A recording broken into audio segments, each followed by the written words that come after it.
Bom dia, pessoal, tudo bem?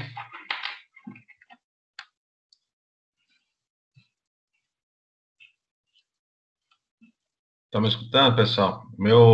Minha câmera aqui, desde semana passada, está com problema, não sei o que aconteceu, mas eu acho que o áudio está funcionando perfeitamente. Tudo tranquilo aí? Pessoal, vamos lá. Hoje nós vamos falar sobre as contribuições sociais, tá?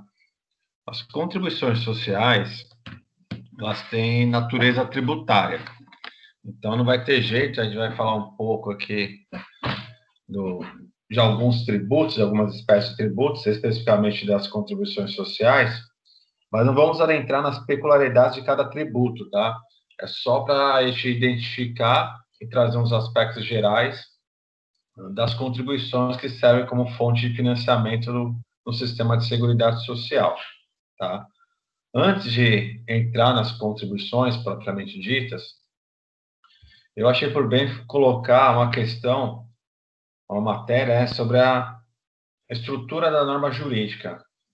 E para minhas turmas, eu sempre acabo falando da estrutura da norma jurídica para facilitar o entendimento.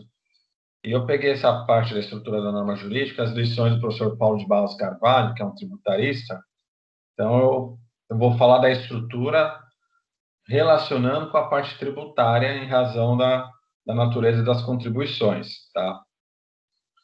Então, o que é a estrutura da norma jurídica?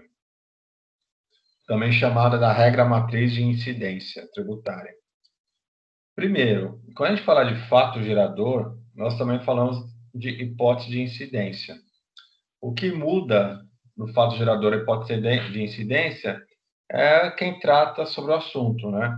É a mesma coisa, só muda o nome. O professor Paulo de Barros Carvalho trata como fato gerador, o professor Geraldo Ataliba trata como hipótese de incidência, mas é a mesma coisa.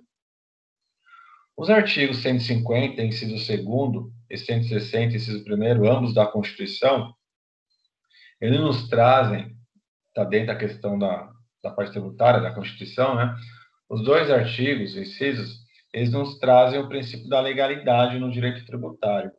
O que é o princípio da legalidade? Para a criação, instituição, modificação de um tributo, é necessário uma previsão legal, ou seja, o tributo é instituído, modificado através de lei. Então, o legislador tem que criar, modificar este tributo através de lei, em razão do princípio da legalidade. Além da obrigatoriedade da previsão legal deste tributo, por sua vez, o artigo 3º e 114 do Código Tributário Nacional, que é o CTN aqui, Código Tributário Nacional, que pelo menos a turma de ontem de segunda, algumas turmas de atividade de direito tributário, outras não. Então, tentar ser o mais didático possível essa questão tributária para aqueles que não tiveram. Esses dois artigos do Código Tributário Nacional, eles exigem que haja uma descrição do fato gerador na lei.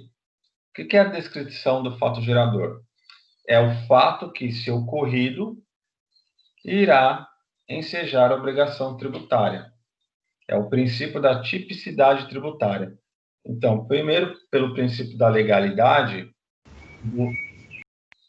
o tributo é instituído ou modificado através de lei. E, de acordo com o princípio da tipicidade tributária, o fato gerador tem que estar previsto na lei. Qual é o fato que, se ocorrido, irá ensejar a obrigação tributária? Certo? Quando a gente fala do fato ocorrido, nós vamos ver mais adiante, por exemplo, na questão tributária. Ser empregador, pagar salário. Se há o pagamento de salário, automaticamente há a incidência da contribuição previdenciária sobre a folha de pagamento. Ou ter faturamento, ter lucro, consequentemente, a incidência da lei e a obrigação tributária de recolher, como nós veremos, a contribuição para financiamento da Seguridade, a COFINS, ou a contribuição sobre o lucro líquido, a CSLL, tá? Para até um exemplo, saindo um pouco da contribuição, saindo um pouco não, saindo da contribuição social, mas para facilitar o entendimento, por exemplo, outro fato gerador, ser proprietário de imóvel urbano, eu tenho que pagar IPTU. Tem as questões, as hipóteses de isenção de IPTU, mas, regra geral, ser proprietário de imóvel urbano tem que pagar IPTU. Ser proprietário de veículo automotor tem que pagar IPVA. Então, são estes os fatos geradores que, pelo princípio da tipicidade tributária, o legislador tem que prever, tá? Então, tem que ter esse fato, essa ação, para que aí sim a gente possa identificar o nascimento da obrigação tributária. É o que nós chamamos de proposição antecedente, que nada mais é do que a descrição de um fato que vai ocorrer no mundo social, que é até as palavras do professor Paulo de Barros. Ocorrendo essa proposição antecedente, e quando a gente fala de proposição antecedente, nós temos a questão do critério material, do critério subjetivo. Por quê?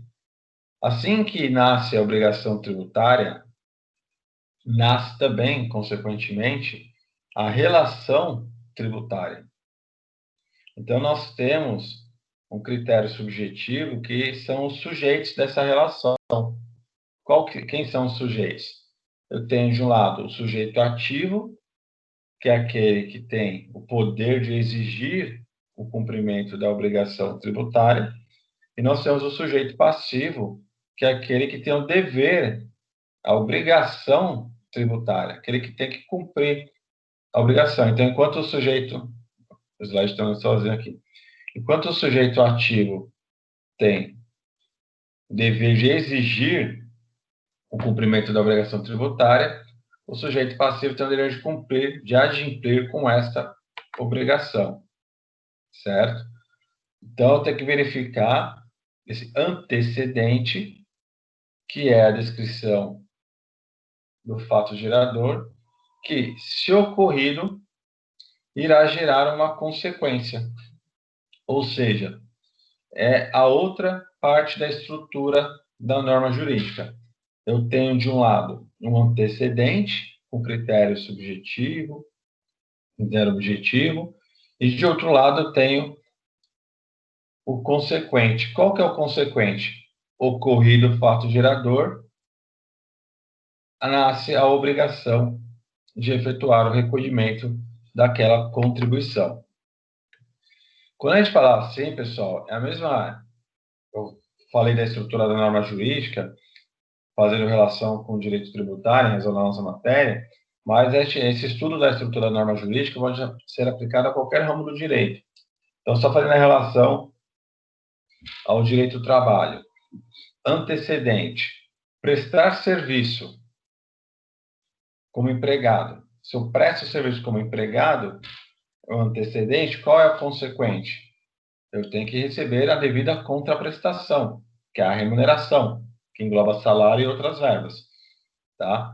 Então, ter trabalhado durante 12 meses seguidos tem uma consequência, adquirir o direito às férias.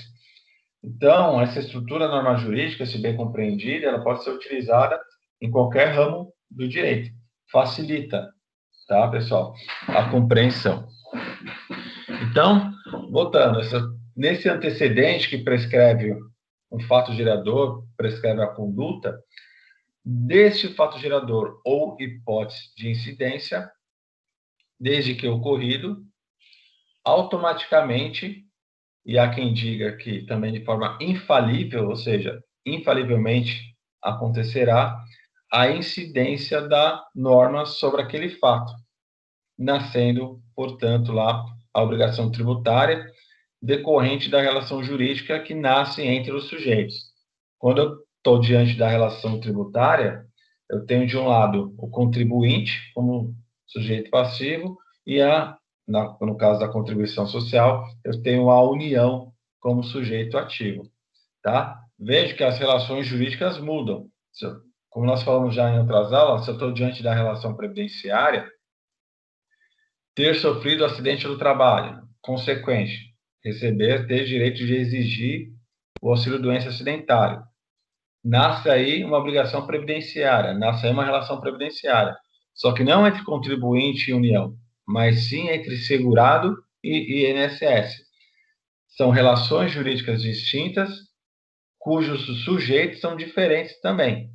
Por isso que não podem se confundir, até em razão daquele princípio que nós falamos, o princípio da automaticidade dos benefícios. A ausência de eventual recolhimento por parte do meu empregador não pode impedir a concessão de benefício previdenciário. Por quê? São relações diferentes. Uma é tributária, outra é previdenciária. Dentro do antecedente, tudo bem, pessoal? Tranquilo, professor. Sim. Então, vamos lá. Qualquer coisa, me interrompa aí, hein? Dentro do antecedente da estrutura da norma jurídica, eu até coloquei aqui, discriminei do jeito que eu estava falando lá, efetuar pagamento de salário, sofrer um acidente do trabalho. Quando a gente fala de critério material, que engloba o antecedente da estrutura da norma jurídica, sempre está representado por este verbo, que é uma ação ou um estado, que é justamente ter faturamento, ter lucro líquido. O que é faturamento, o que é lucro líquido, tem que estar definido, conceituado em lei, como nós já vimos pelo princípio da legalidade, e caberá à lei, por exemplo, na questão da Lei 9.718, que trata de lucro, que a gente vai ver mais para frente. O complemento é definido legalmente, então eu tenho que verificar. Ter pago salário. É sempre esse verbo, ter, e esse complemento. Ter salário, faturamento, lucro líquido. Então, o critério material engloba esse verbo mais esse complemento. Por sua vez, nós temos o critério espacial, que é o local da ação de Estado. Aqui, como nós estamos falando de contribuição social, a contribuição social é um tributo da União, certo? Então, o local da ação Estado engloba todo o território nacional. É importante dizer que nem sempre o local da ação Estado seria todo o território, todo o território nacional. Nós temos, por exemplo, até já mencionei esses dois tributos aqui, nós temos o IPTU, que é um tributo municipal, temos o IPVA, que é um tributo estadual. Então, no direito tributário, nós temos diferentes tributos de competência da União, dos estados, municípios ou Distrito Federal. Então, tem uma diferença na questão do critério espacial. É que contribuição social não tem jeito, é da União, então, todo o território nacional. E, como critério temporal, nós temos o momento em que se completam os requisitos legais. O que é o momento que se completa os requisitos legais? A lei, pelo princípio da tipicidade, ela tem que descrever o fato gerador, certo? Na descrição desse fato gerador, dessa hipótese de incidência, se prevê alguns requisitos que, desde que preenchidos, nasce a obrigação tributária. Então, por exemplo, na questão de pagamento de salário, se houve pagamento de salário no mês de setembro, se completou os requisitos e pelo critério temporal, a obrigação tributária deve ser adimplida no próximo mês. A competência é setembro, mas o recolhimento é feito em outubro. Então, esse é o critério temporal. Então, primeiro eu vou verificar o preenchimento dos requisitos, quando se deu o preenchimento dos requisitos. Se a gente for verificar também a questão previdenciária, quando, por exemplo, aquele segurado cumpriu o seu tempo de contribuição, momento em que se cumpriu o tempo de contribuição. Isso é o critério temporal. Momento em que passa a ser devida a obrigação tributária. Por que a questão do momento é importante? Primeiro, por questão previdenciária, de direito adquirido, daquele também brocário que nós vimos já na aula anterior, do tempus regit actum, o ato é regido pela lei vigente naquele momento, e na questão tributária, eu tenho que verificar o momento que aquela obrigação tributária é devida, sob pena de incidência, de multa, atualização, tá? Então, a gente tem que saber quando passa a ser devida aquela obrigação. Esse quando é o critério temporal. Verificados esses critérios do antecedente, nós passamos para o segundo ponto da estrutura, que é esse consequente, que eu já até adiantei, que é o critério subjetivo, que no caso da relação tributária sujeitativa à União, aquele ente da administração pública que tem o dever de cobrar o tributo e, eventualmente, executar, se não for pago, de forma espontânea. E temos o sujeito passivo, que são os contribuintes, pessoa física, pessoa jurídica. Então, toda aquela pessoa que praticou o ato descrito na norma, que praticou o fato gerador, é considerado o sujeito passivo, certo? E, por fim, dentro do consequente, nós temos o critério quantitativo, que nada mais é do que a base na questão tributária, tá, pessoal? Nada mais é do que a base de cálculo e respectiva alíquota. O que quer dizer isso, pessoal? A base de cálculo é o valor sobre o qual incide a tributação. Se nós formos pegar o salário, a contribuição previdenciária sobre a folha de pagamento, então lá tem que é uma das espécies de contribuições sociais, contribuição previdenciária sobre a folha de pagamento, que é devida pelo empregador. Tem lá a cota parte do empregador, a cota parte do empregado. O que compõe a base de cálculo da contribuição previdenciária sobre a folha de pagamento? O que integra a base de cálculo para essa contribuição especial é o salário de contribuição. Então, a base de cálculo da contribuição previdenciária sobre a folha de pagamento é o salário de contribuição, que está previsto lá no artigo, estão previstas, melhor dizendo, né, as verbas que têm natureza de salário de contribuição, estão lá no parágrafo 8º do artigo 28 da Lei 8.212, de 91. Lembra que essa lei eu já mencionei. A Lei 8.213, de 91, é a lei de benefícios, que será até melhor estudada a partir da próxima aula, que a gente vai começar os benefícios em espécie. Mas a Lei 8.212, a 8212, de 91, ela trata do financiamento do sistema de seguridade social. E no seu artigo 28, parágrafo 8º, estão previstas as verbas que compõem o salário de contribuição. E no parágrafo 9º, do mesmo artigo, do artigo 28, está lá expressamente quais verbas não integram. Então, no artigo 28 tem o que integra o salário de contribuição e o que não integra o salário de contribuição. Regra geral, as verbas que compõem o salário de contribuição são verbas de natureza salarial. E as verbas que não compõem o salário de contribuição são verbas de natureza indenizatória, não salarial. Tá? Isso é importante saber quais verbos têm natureza salarial, quais verbos não têm natureza salarial, para a questão, justamente, tirei a blusa aqui para colocar, justamente a questão para saber corretamente identificar a base de cálculo. Eu até comentei na aula de ontem para o pessoal, nós temos que saber, pessoal, até para uma ação trabalhista. Lembrem, o ramo, a Seguridade Social é o ramo autônomo do direito, só que interdisciplinar. Como todo ramo do direito, eles se comunicam, certo? Então, pensem, eu estou lá, eu sou advogado da empresa, advogado da reclamada, estou lá em audiência. Agora, por enquanto, está tudo por videoconferência, né? Mas estou lá em audiência. Aí nós chegamos num acordo, vamos fazer um acordo em audiência. Eu vou pagar, eu não, meu cliente, empregador, vai pagar R$10.000 para resolver o assunto. No momento que eu efetuo essa manifestação de vontade, vai constar na ata de audiência que eu vou pagar R$10.000 em tal data, eu também tenho que, eu, advogado da empresa, e não do reclamante, tá, do empregado, mas o advogado da empresa, também tem que discriminar quais verbas compõem aqueles 10 mil reais. Veja, o reclamante na petição inicial, até de acordo já com a reforma trabalhista, o reclamante ele tem que fazer uma estimativa dos valores. Obrigatoriamente, na petição inicial, quando ele for fazer os pedidos, ele tem que estimar os valores.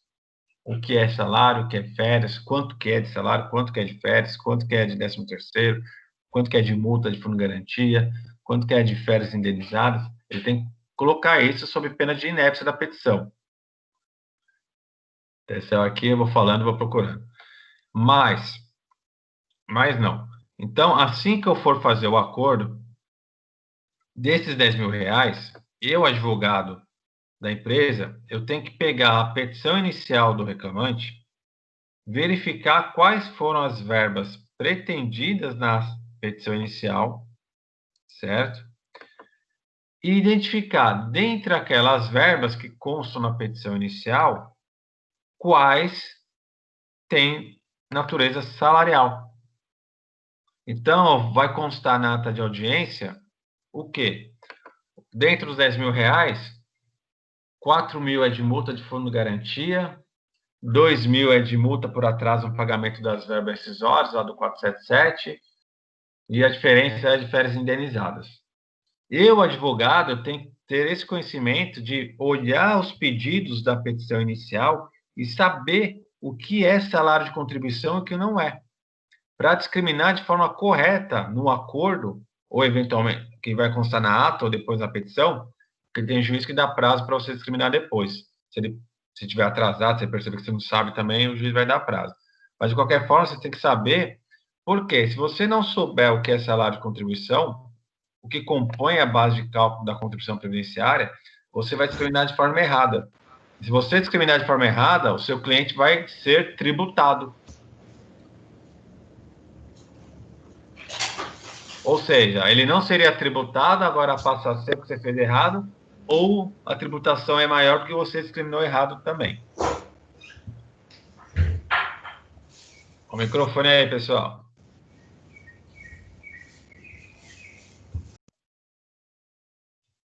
Certo? Então, essa é a importância de identificar a base de cálculo.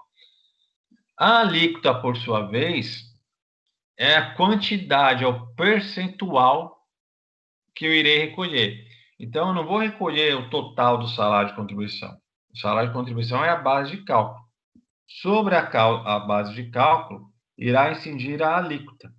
Então, por exemplo, no caso da contribuição previdenciária, sobre a folha de pagamento, regra geral, a cota empregador é de 20%. Então, a alíquota é de 20%.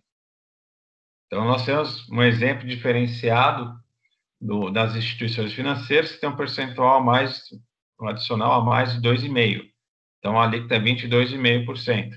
Eu tenho a alíquota da cota empregado, 8, 9, 8, 11%, de acordo com o salário.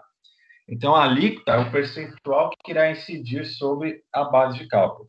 Então, em todas as contribuições sociais que nós veremos a partir de agora, nós temos que identificar, primeiro, o critério material, que serão diferentes para cada contribuição. O critério espacial para a gente vai ser todo o território nacional, então não vai mudar.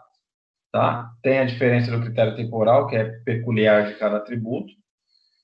E verificar quem são os sujeitos dessa relação e qual é a base de cálculo dessa tributação e da sua respectiva alíquota.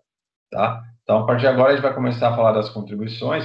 Lembrando que a gente vai falar das peculiaridades de cada contribuição. Porque ou vocês já tiverem direito tributário, ou vocês vão ter mais para frente. Acho que até o Ronildo que dá aí para vocês direito tributário. Perfeito?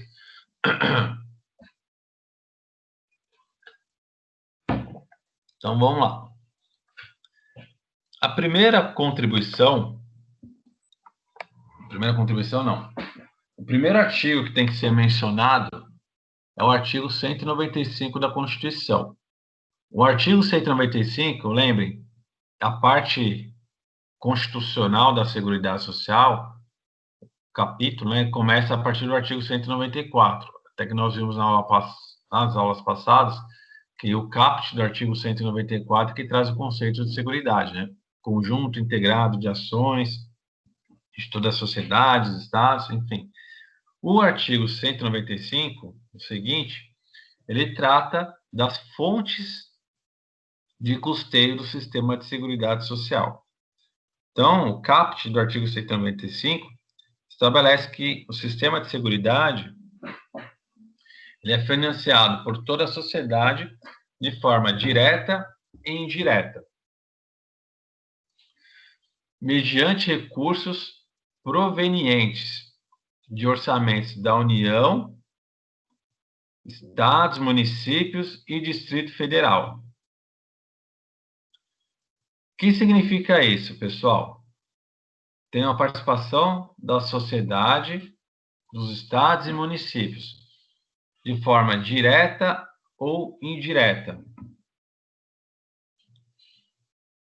O caput do artigo, ele traz um conceito geral. Até falei ontem também, que é uma questão de interpretação hermenêutica, né? Quando a gente fala do caput, de forma geral, de todos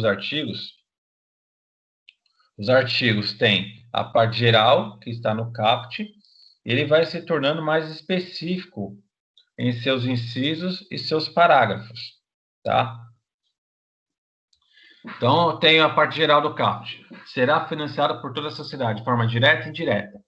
De forma direta, eu tenho propriamente o recolhimento das contribuições previdenciárias sobre a folha de pagamento. E de forma indireta, tem outros tributos, por exemplo, a contribuição social sobre o lucro líquido. Por quê? Eu tenho a forma direta que o empregador, o prestador de serviço, o tomador de serviço faz o recolhimento, mas em forma indireta, a União se utiliza de valores dessa tributação para formar sua dotação orçamentária. Então, quando há tributação por parte do contribuinte, o recolhimento do tributo, melhor dizendo, por parte do contribuinte, da contribuição social sobre o lucro líquido, por exemplo, esse valor vai para a União. E esse valor, a União pega parte desse valor para formar a sua dotação orçamentária, formar o seu fundo orçamentário para fazer frente às despesas da Seguridade Social. Por quê? Algum valor, o dinheiro tem que sair de algum lugar. Então, para formar essa dotação, temos a União fazendo isso de forma indireta para contribuir ao sistema de seguridade social. Essa forma de financiamento prevista do artigo 195, os incisos colocam quem são os contribuintes. O caput diz como será o financiamento, que é de forma geral, e os seus incisos definem quem são os contribuintes. E as alíneas dos incisos sobre o que deverá ser recolhido. Veja que nós partimos do geral para o específico. O artigo 195, ele traz a questão dos contribuintes e dos fatos geradores de cálculos, melhor dizendo, e a Lei 8.212, em seu artigo 11, especificamente, trata de forma mais peculiar, mais detalhada essas contribuições. Então, o artigo 195 da Constituição ele tem que ser lido em conjunto com o artigo 11 da Lei 8.212. Na verdade, o artigo 10º da Lei 8.212, que está aí na apresentação do slide, mas o artigo 10º, ele praticamente repete o artigo 195 da Constituição. E os incisos e alíneas do artigo 195 da Constituição estão representados e melhor detalhados no artigo 11 da Lei 8.212, como nós veremos.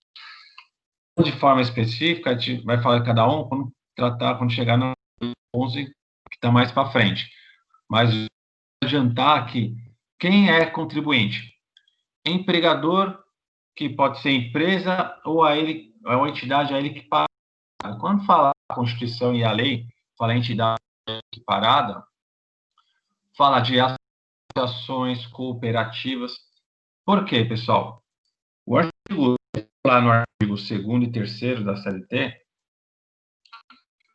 artigo 2º, um dos requisitos, né, para ser empregador é exercer atividade econômica. Quem exerce atividade econômica busca lucro, tem fins lucrativos, certo? Contudo, a lei equipara a condição de empregador a algumas pessoas jurídicas que não têm,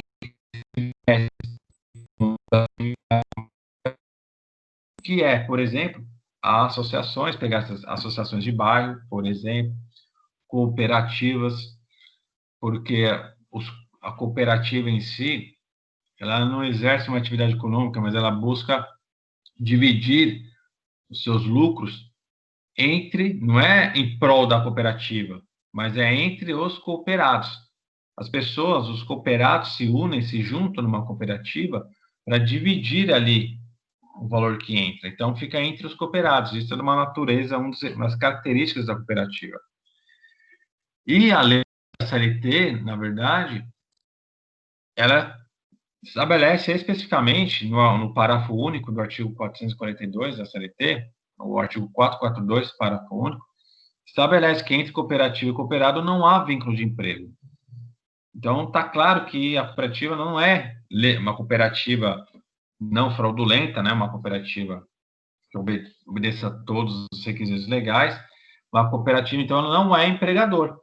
Só que é a ele, melhor dizendo, equiparado. Então, temos também contribuições sociais devidas pelas cooperativas. Por quê? Há uma equiparação legal. Então, são alguns exemplos de associação, cooperativas que são entidades equiparadas a empregador. E sobre o que, na verdade, sobre o que eles devem recolher a contribuição social? Aí estão vejam que é do geral para o específico. Tem que recolher contribuição social sobre a folha de salários, que é a contribuição previdenciária. Nós veremos que até o artigo 11 ele é mais atual e mais correto, né? Porque no artigo 11 está lá que é o recolhimento sobre a remuneração. Qual que é o problema aqui dessa parte do artigo 195 que fala a incidência de contribuição sobre a folha de salário e demais rendimentos de trabalho? Que, na verdade, a tributação é sobre a remuneração de todas as verbas de natureza salarial. O salário, ele é uma das espécies, uma das verbas que compõem a remuneração. Então, a gente tem que pensar a remuneração como gênero.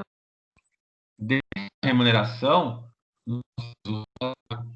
nós temos as comissões, nós temos adicional de nós temos adicional de periculosidade, adicional de insalubridade, todas as verbas de natureza salarial. Então, a remuneração é mais ampla. Todas as verbas se tem natureza salarial, compõem, de acordo com o artigo 8º, salário de contribuição, que é a base de cálculo daquela contribuição. Veja essa questão da interdisciplinaridade do a sua contribuição, mas nós já falamos da CLT, lei previdenciária, tributária, contribuição, então vai ter que lembrar um pouco essas questões. Quais remunerações que compõem o salário de contribuição estão lá no artigo 28 que eu mencionei, parágrafo 8º.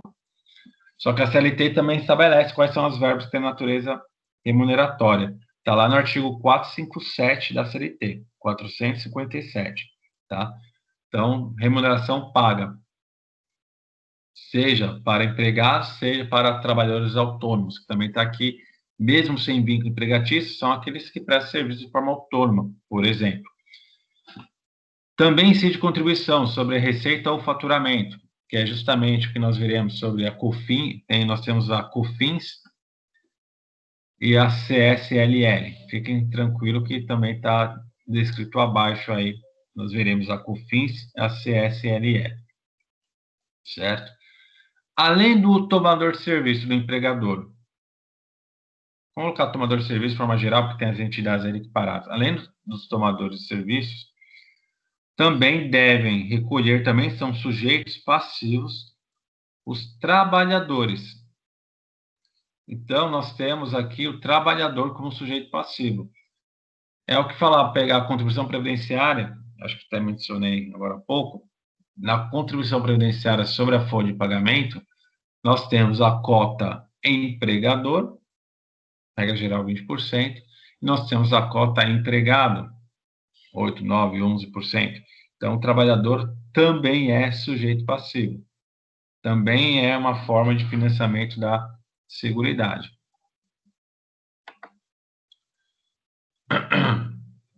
E temos também um valor que advém, que decorre dos concursos de prognósticos, que nós veremos que não é um tributo propriamente dito, mas parte da receita dos valores arrecadados com esses concursos são destinados ao financiamento da Seguridade Social. Parte da receita também é direcionada a serviços educacionais e parte da receita líquida é destinada ao financiamento do sistema de seguridade. O que são os concursos de prognósticos? Nada mais são, na verdade, azar, tá? Os jogos de azar, legalmente, né, autorizados aqui, loteria, por exemplo, jogos lícitos, né, pessoal? Parte da receita deles são destinados ao financiamento do sistema de seguridade social. É perguntar, mas e o valor arrecadado com o jogo do bicho? O jogo do bicho não é jogo de azar lícito, né, pessoal? Então, que nós estamos falando de loteria, por exemplo, jogos associados. Parte do valor arrecadado com azar são destinados. Tem uma parte que vai para serviços educacionais e tem uma parte também que vai para o sistema de seguridade social. E, por fim, nos incisos, nós temos a tributação do importador. Do importador, tá, pessoal? Não do exportador, do importador de bens e serviços. Quando você importa a tributação, e parte do valor dessa tributação também é vertida para o sistema de seguridade social. Certo? Quando lá o caput fala da participação da União, Estados, municípios, Distrito Federal, nós temos a questão do orçamento, que é até previsto aqui no parágrafo primeiro, a gente vai tratar mais para frente também de forma mais detalhada, mas já adianto que a União ela tem que anualmente fazer lá, nós temos a Lei de Diretrizes Orçamentárias. Na Lei de Diretrizes Orçamentárias, a União tem que prever qual é o valor que ela irá destinar para o sistema, para o financiamento do sistema de seguridade social. Então, quanto que eu vou ajudar, né, por assim dizer? Além de prever o valor a ser destinado, a União também tem que estabelecer qual será um valor de reserva. O que é um valor de reserva? Bom, a União vai destinar, vamos colocar um valor aqui, vai destinar 2 milhões para o sistema de seguridade social e também vai fazer um aporte de 500 mil, só um exemplo, tá, pessoal? Colocar um aporte de 500 mil a título de reserva. Reserva do quê? Se acabar o dinheiro do sistema de seguridade social, nós temos aqui um valor reserva para fazer frente às prestações, aos benefícios que estão sendo pagos, aos serviços que estão sendo prestados. Por que tem que ter essa reserva? Veja, pessoal, que o sistema de seguridade social, ele busca a manutenção da subsistência da pessoa de forma digna. Então, para manter a ordem social, tem que ser mantida a dignidade da pessoa humana, que é um princípio constitucional elevado à categoria de direito fundamental. Se é direito fundamental, inclusive, é cláusula pétrea. Então, pessoal, tem que ter essa reserva. Não pode faltar dinheiro para o sistema de seguridade social. E se faltar, nós ainda temos aqui previsto no orçamento algo a mais, um plus aqui, para não faltar. Certo? E, pelo que nós vemos, até por justificativa, foi, na verdade, uma das justificativas da reforma previdenciária, que fundamentou a emenda constitucional 103 de 2019, foi a questão do desequilíbrio financeiro do sistema de seguridade social, ou seja, está faltando dinheiro para pagar. É que as pessoas no primeiro momento não sentem, por quê? Tem toda a reserva por trás, até de garantia, para não faltar esse dinheiro. Então, no primeiro momento, as pessoas não sentem. Mas se diz, e é uma questão extremamente discutível, né, que falta dinheiro à Previdência, que foi um dos pilares para justificar uma reforma previdenciária. E até está sendo também justificativa, já está sendo, no primeiro momento foi rejeitado pelo governo, mas está sendo discutido, na verdade, eventual congelamento dos valores dos benefícios previdenciários. O que quer dizer isso? Que nos próximos 2 anos, pelo menos é o que está sendo debatido, ainda não é nada certo, que nos próximos 2 anos não haveria reajuste dos benefícios previdenciários de acordo com a inflação. Lembre que nós vimos que o valor do benefício previdenciário tem que ser reajustado anualmente para manter o poder de compra, né, do segurado. E o que está sendo discutido é justamente até para evitar um maior rombo, entre aspas, né, maior rombo do sistema de seguridade social, nós iríamos fazer o congelamento por 2 anos, não atualizar benefício de ninguém. O que, a meu ver, violaria o princípio constitucional lá do artigo 194 da Constituição, que é o princípio da irredutibilidade do valor do benefício, do valor real do benefício, né? Mas, enfim, é uma discussão só que eu trouxe para vocês para justificar essa questão orçamentária, certo? O parágrafo 2º também fala da questão do orçamento, da lei de diretrizes orçamentárias, que eu já adiantei. E questão reflexo do parágrafo 3º. Aquela empresa que tiver dívida tributária não pode contratar com o poder público. O que significa dizer isso, pessoal? Em primeiro momento, não pode participar de licitação. O poder público, ao contratar empresa, tem, via de regra, né? Às vezes pode ser dispensada a licitação, em alguns casos, vocês vão ver também na matéria oportuna, mas em alguns casos é dispensada a licitação, mas, regra geral, a contratação da pessoa jurídica pelo poder público é feita através de licitação. Se você é devedor tributário do sistema de seguridade social, você tem um impedimento que você não pode participar da licitação.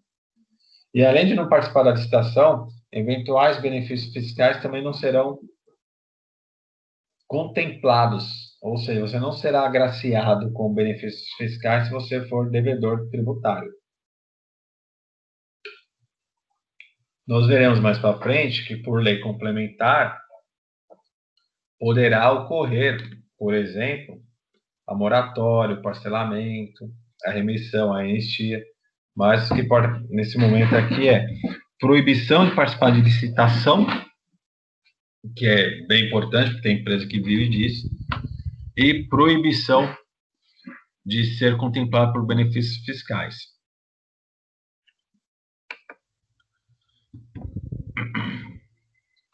Nós veremos o artigo 11 também, mas o parágrafo 4º do artigo 195 da Constituição estabelece que, além daquelas fontes de financiamento previstas nos incisos 1º, 2º, 3º e as respectivas alíneas, o legislador pode instituir outras fontes de financiamento para bancar o sistema de seguridade social. Por que isso, pessoal? Aqui no parágrafo 4º, nós temos que lembrar de um princípio que nós vimos no artigo 194, que é um princípio da universalidade da cobertura e do atendimento. Pelo princípio da universalidade da cobertura, que tem um viés, um critério objetivo, a Constituição, essa questão programática, orientadora, a Constituição quer que o Estado aqui que eu falo de forma geral, cubra o maior número de riscos possíveis, como nós vimos lá na aula passada. Então, quando a gente fala de princípio da universalidade da cobertura, é que o Estado vise expandir, tanto quanto possível, a sua proteção social. Quanto maior o número de risco social coberto, maior é a proteção social. Quanto maior a proteção social, melhor é a ordem social. E nós, a ordem social, pensando que pessoas com dignidade mantêm o equilíbrio social aqui do Brasil. Além do princípio da universalidade da cobertura, nós temos o princípio da universalidade do atendimento. Pelo da cobertura, que é o critério objetivo, é a proteção, a expansão da cobertura dos riscos sociais cobertos.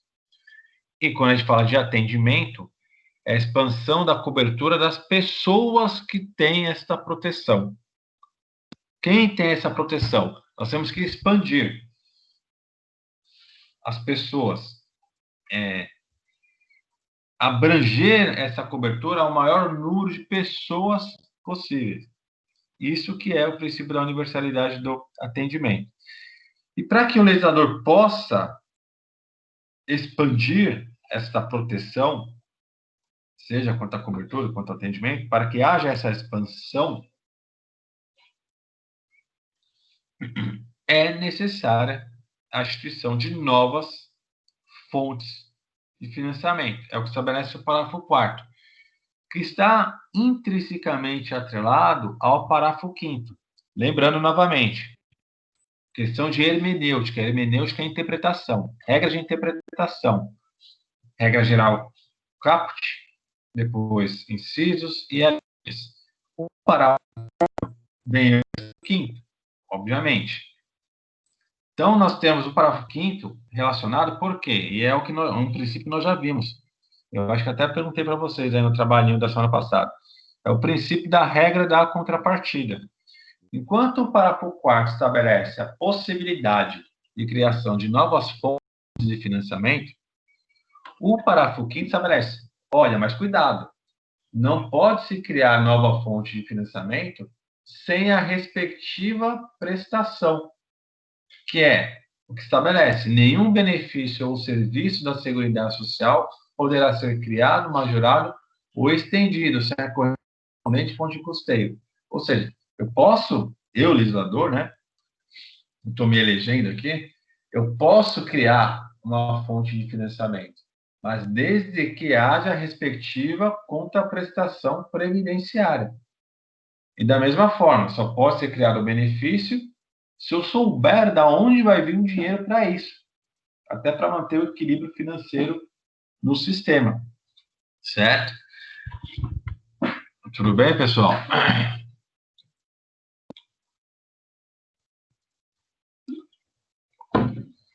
O artigo 6º, por sua vez, traz, na verdade, um princípio, né?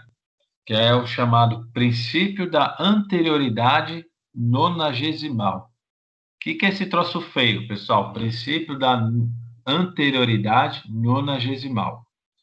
O nonagesimal já está aqui, nos 90 dias. O parágrafo 6º, ele traz uma regra quanto a vacatio legis. Vocês lembram o que é a vacatio legis, pessoal? É o tempo entre a publicação da lei e a sua entrada em vigor. Geralmente não, né? As leis têm, quando são publicadas, lá no penúltimo artigo, geralmente, tá lá no final das leis, tá lá, por exemplo, esta lei entra em vigor na data da sua publicação. Ou esta emenda entra em vigor, que foi o que aconteceu com a emenda constitucional 103 de 2019. Entra em vigor na data da sua publicação. Houve vacatio legis? Não, porque entrou em vigor imediatamente a data da sua publicação. Qual que é o prazo? Qual que é a regra geral? Qual que é o prazo geral da vacatio legis, pessoal? Quando vocês estudaram lá a lei de introdução às normas brasileiras, qual é o número de dias da vacatio legis no normal? 45 dias, certo? Aqui, quanto às contribuições sociais, nós temos uma vacatio legis de, no mínimo, 90 dias. O que significa dizer que, se for instituído ou majorado uma contribuição social, esta lei só entrará em vigor 90 dias após a sua publicação. Esse que é o princípio da anterioridade nonagesimal. Antes dos 90 dias, eu não posso ser cobrado. Tudo bem? É questão, até da turma de ontem falaram a questão também do contribuinte se organizar. Mas vejam, durante o trâmite legislativo na Câmara, no Senado, os contribuintes já começam de antemão a estudar o projeto de lei. Aí, quando sai, é um tempo para se organizar na questão de como que você vai operacionalizar isso, tá? Então, tem essa questão dos 90 dias. Vamos lá.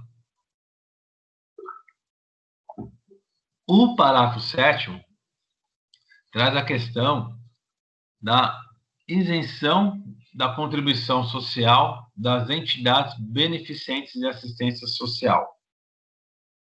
Então, são isentas de recolhimento as entidades beneficentes que prestam serviço de assistência social. Mas por que essa isenção? Veja, pessoal, a assistência social é uma vertente do sistema de seguridade social. O sistema de seguridade social, nós já vimos e temos que gravar, tem 3 pilares. O sistema de seguridade social é composto pela Previdência, pela assistência à saúde, o SUS, né? Sistema Único de Saúde, o seu último suspiro, e temos também a assistência social. Então, aquelas entidades que auxiliam na prestação da assistência social, elas são incentivadas no âmbito tributário, que é através da isenção. Eu não vou exigir a contribuição social das entidades beneficentes, desde que prestem serviço de assistência social. Tem que estar lá no seu objeto, quando eu falo objeto, é a finalidade lá no seu estatuto. Quando a gente vai ter entidades beneficentes, nós temos estatuto, tem que estar lá no seu objeto, essa natureza de assistência social. Tá? É aqui que já nasce o primeiro problema, né? Na questão prática, só comentar, nasce o primeiro problema porque é a criação de entidades beneficentes fraudulentas, né? Só para ter uma isenção tributária. Nós temos também uma questão que eu comentei na aula de ontem, até puxando o gancho que o aluno falou ontem, que é o que está sendo discutido, que o presidente vetou, o Bolsonaro vetou, que é o perdão das dívidas devidas pelas igrejas, que o presidente vetou e colocou nas mãos do Congresso a responsabilidade por manter ou não o veto. É uma questão, nós temos no campo tributário, vocês já viram isso, quem teve direito tributário vão ver, nós temos a questão de isenção e imunidade. Na questão das igrejas, as igrejas têm uma imunidade tributária, elas não podem ser tributadas. Então, essa questão do veto de perdoar ou não as dívidas é uma questão também de curiosidade interessante, né, porque é do direito. O professor Ives Gandra Martins, que é um tributarista, Ives Gandra Martins, ele até participou do jornal e falou: se nós estamos diante de uma imunidade tributária, que é o caso das igrejas, não há o que perdoar. E foi bem sucinto, né? O famoso curto e grosso. Não há como perdoar algo que não é devido. Se não devem, e até especificamente na questão das contribuições previdenciárias, o perdão seria sobre os valores devidos de contribuição previdenciária sobre a folha de pagamento, que é uma contribuição social, relativa aos pastores, né? Então, por que os pastores? Porque eles estariam equiparados a empregados, né? Então, se o pastor é empregado, tem tem que rodar a folha de pagamento, que, portanto, tem a contribuição previdenciária. Só que a Constituição dá imunidade às igrejas. Então, não tem o que perdoar. Então, até essa questão, e o professor Ives Gana justificou, porque o Bolsonaro disse que vetou sob pena de incidir em crime de responsabilidade fiscal. Aí o Ives deu essa notícia, não, né? Comentou sobre isso, né? Dessa imunidade. Enfim, só essa questão prática. E o parágrafo 8º, por fim, trata do pessoal rural. Estabelece de forma clara do rural, empregar que está aqui, produtor, meeiro, parceiro, ele tem uma alíquota diferenciada. O que é uma alíquota reduzida? Só que o parágrafo 8º estabelece em que pese o recolhimento. Se eu tenho uma alíquota reduzida, o valor que eu contribuo é menor. Diga, Marcos, você está acenando aqui? Pois não, bom dia, professor. É que Bom o áudio está picotando demais. Não sei se é com todos os colegas, mas o meu está picotando e está atrapalhando bastante. Tá picotando aí para vocês, pessoal? Ontem à noite o pessoal estava normal. Não tá ruim para vocês? O meu tá cortando um pouco, sim. Eu pensei que era só para mim. Deixa eu ver. Eu achei que estava normal, porque ontem à noite o pessoal não falou nada. E deixa eu ver se tem. Deixa eu fechar e abrir o microfone aqui de novo.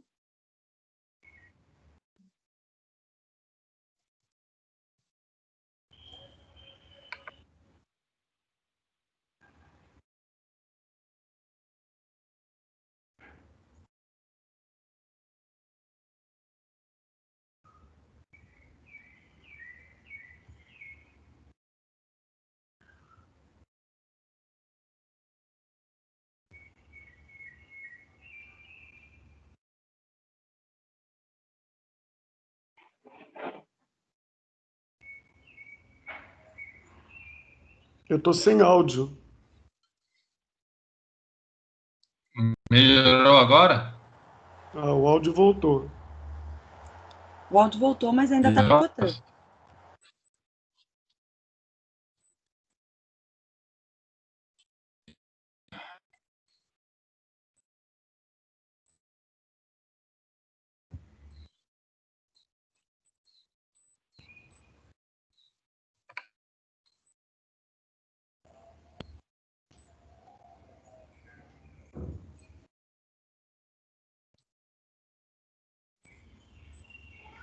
Está sem áudio, professor. Pronto, ativei de novo. Melhorou ou tá picotado?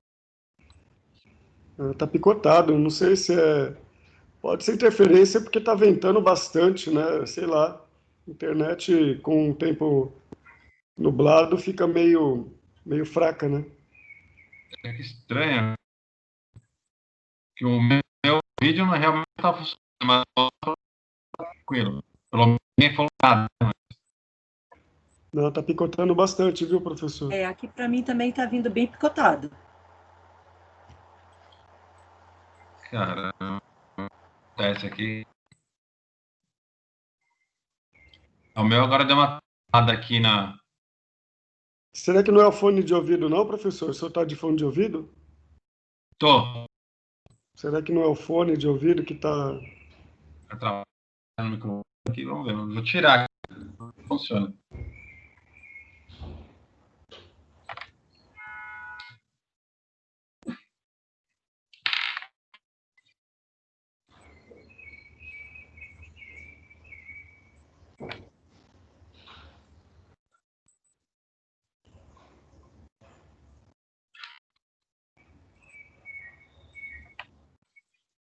Melhorou agora, pessoal?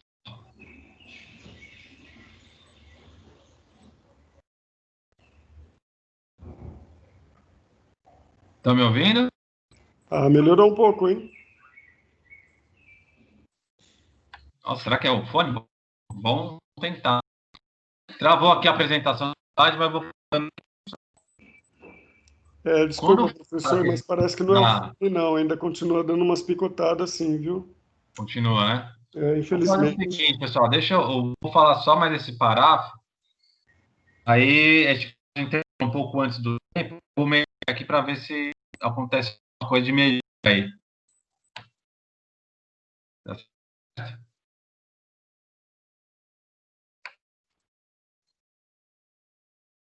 Vou lá rapidinho esse parágrafo para fazer alguma coisa, né?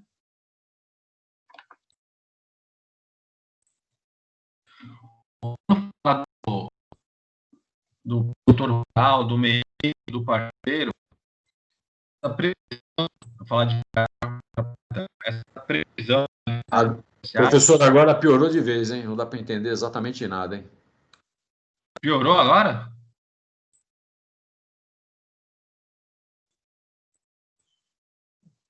Então, bom, vamos fazer participado. Eu vou mexer e ver o que acontece, porque ontem à noite foi normal, tudo picotando, não dá para ouvir nada. Eu vou ver se saindo e voltando melhora de novo. Foi desde o começo ou começou agora? Não, no início estava bom. No início estava bom aí. Aí depois piorou. Agora está pior ainda. Tá. É o seguinte, pessoal. Vou fazer agora, eu vou sair e voltar. Aí daqui a 20 minutos e ver se melhora de novo o áudio. Tudo bem. Tá bom? Então vamos lá, pessoal. Até daqui a pouco. Vou parar aqui e ver o que dá para fazer. 9h25, então o senhor volta?